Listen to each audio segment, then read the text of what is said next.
remember a time when Republicans were very careful about and worried about the government, particularly unelected people. We can't trust our government anymore. Having access to personal data. Yeah. Oh, absolutely. You are the government. Yes, that's what I'm saying. One of the stooges who is a part of Donald Trump's administration 2.0, Kristi Noem, was on CNN saying incredibly stupid things. Sam Seder and Emma Vigeland of the Majority Report broke all this down.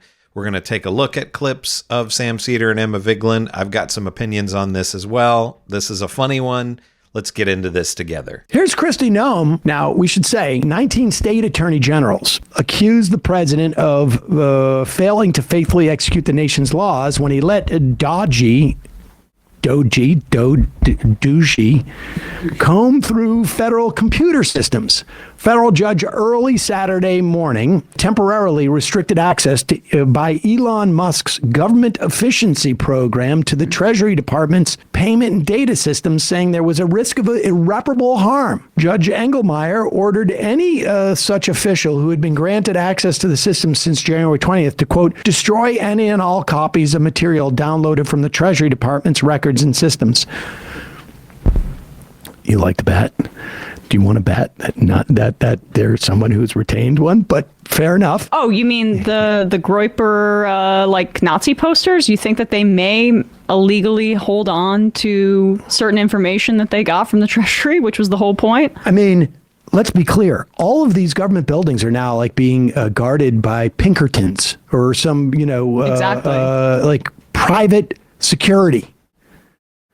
He also restricted the Trump administration from granting access to those categories of officials. Representative for the defendants, Treasury Secretary Scott Bessent and the Treasury Department must appear on February 14th before Judge Jeanette Vargas. I think they've also said, we're not even going to let the Treasury Secretary get a touch at this because we need to talk about what's going on. So the judiciary thinks it's pretty messed up what's going on here. Even a Trump judge, right? That was the order on... That's an Obama appointee. The Trump judges basically said, we're going to put a halt on this whole consumer financial protection thing for a moment. Or I should say the U.S. aid shutdown. That's what that was. But here is Kristi Noem still pretending and this is their tricky part. They get the honeymoon period is different for the Trump administration. The honeymoon period, and last time it lasted 3 or 4 years, for them is how long do we get to pretend that we're not in charge? There's a secret cabal of, I don't know who this is, Biden appointees or Obama appointees or Clintonites that are buried so deep into the deep, deep state. And not just at the national security level, but Clinton herself was handpicking EPA scientists and birthing them in petri dishes through a secret program of cloning.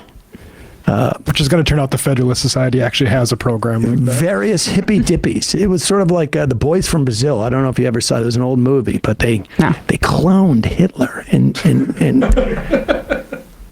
put the seeds of him into different people around the country. And, they waited for one of them to sort of grow up to be like Hitler. Sounds like the Bene Gesserit. This is disappointed none of them turn out like Hitler. The person who was going to blow the whistle on this, Vince Foster, had to be Vince Fostered by Hillary Clinton. So they could put these. Anyways, here's Kristi Noem, who is on television. She is now the head of the Department of Homeland Security, which is a massive, massive agency with a lot of people with a lot of guns. Is that in the government?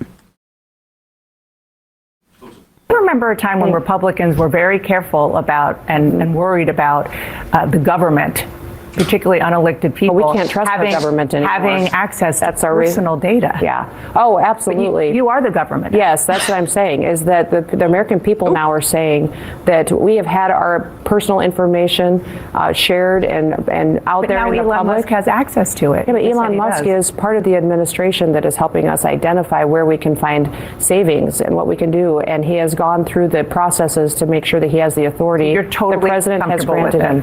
What processes? I am today by the work work that he's doing by identifying waste, fraud, and abuse. And his information that he has is looking at programs, not focusing on personal data and information.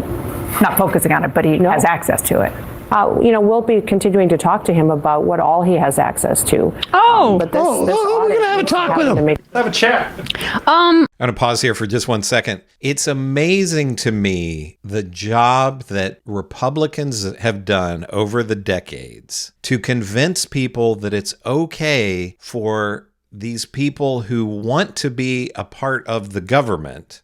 They want you to vote for them so they can be in the government, but they hate the government. Is there any other profession in the world where somebody would go and apply for a job to, say, be an accountant, and in the job interview they say, so what do you bring to the table here? What are you going to bring to our accounting firm? Well, I hate accounting. I am going to go in and destroy your accounting firm from the inside. And then they would just say, great, you're hired.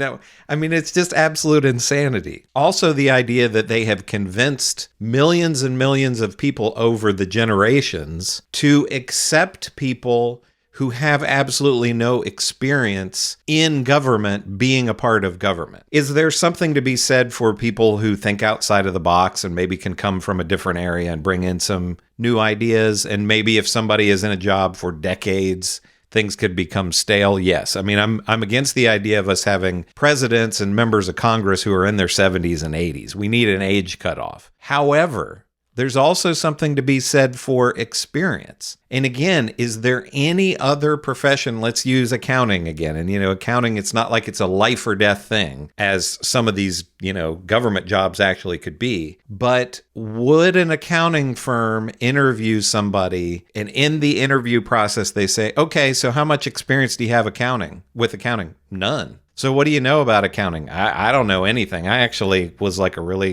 wasn't even really good with numbers in school. It's just not something I'm good at. So what is your experience? Well, I worked in an auto repair shop for the last 10 years. Okay, you're hired to be our accountant, or to be a doctor, or to be a pilot, or any number of other jobs. But people with politics will say, great, I want this person who has no experience to come in and do this. I'm seeing it from people that I know personally. Hey, Elon Musk has done really well in business. Never mind the fact that these are basically businesses that other people built. But let's just, for sake of argument, say Elon Musk is good at business. So they are now saying, so give him a shot at the government. It's just insane to me. But Kristi Noem, what a piece of work here. Is she really this dumb?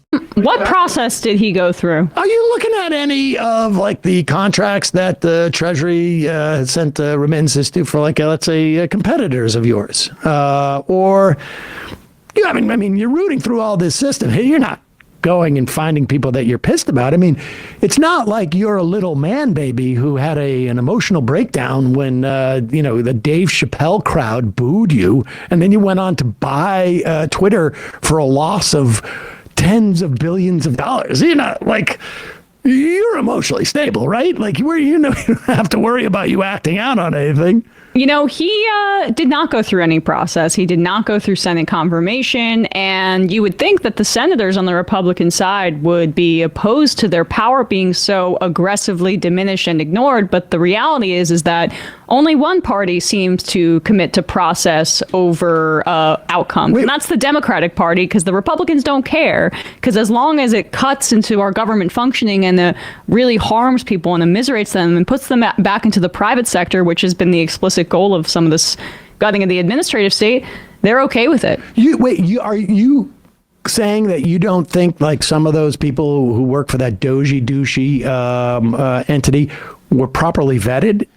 No. They went all the way back. They searched their social media almost 14 days back. They went. They didn't go the full month until somebody discovered that somebody was out there basically proposing to normalize Indian hate. But that, to be fair, that was back when that 22-year-old had the youthful indiscretion, because at 21 and 11 months, you're still a baby. But once And Emma Vigeland is right with what she's saying here. And I think maybe the only thing that could cause the Republicans in Congress to maybe strike back against Donald Trump and Elon Musk is if Trump and Musk just completely circumvent them and take them out of the process entirely, and then there's no need for the Republicans in Congress to exist. I think that's the only way that they're actually going to push back. But we're seeing lunacy now, like this one clown puts up a bill to rename Greenland as red, white, and blue land.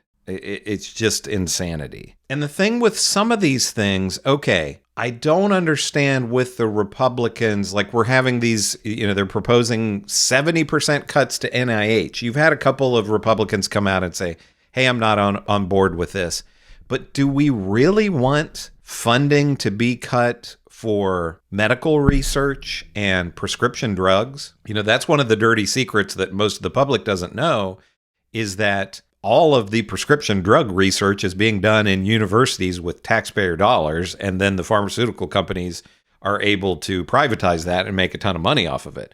But, Republicans get sick too. And maybe Elon Musk, if he gets cancer, he has so much money, he can just fund the research himself. But even wealthy members in Congress have to rely on our medical system. So do they really want 70% of the NIH's research of funding for medical research to be cut? It's just incredible. But the idea that Kristi Noem, is she really this stupid that she cannot see, hey, you're bashing the government, but they're the government now, and you don't want to trust other government officials with our sensitive data, but you're going to trust Elon Musk with that? It's insanity. Let me know in the comments what you think about what Sam Seder and Emma Vigeland had to say here about Kristi Noem. Make sure to like and subscribe. This is Chris on Culture, and I will see you in the next video.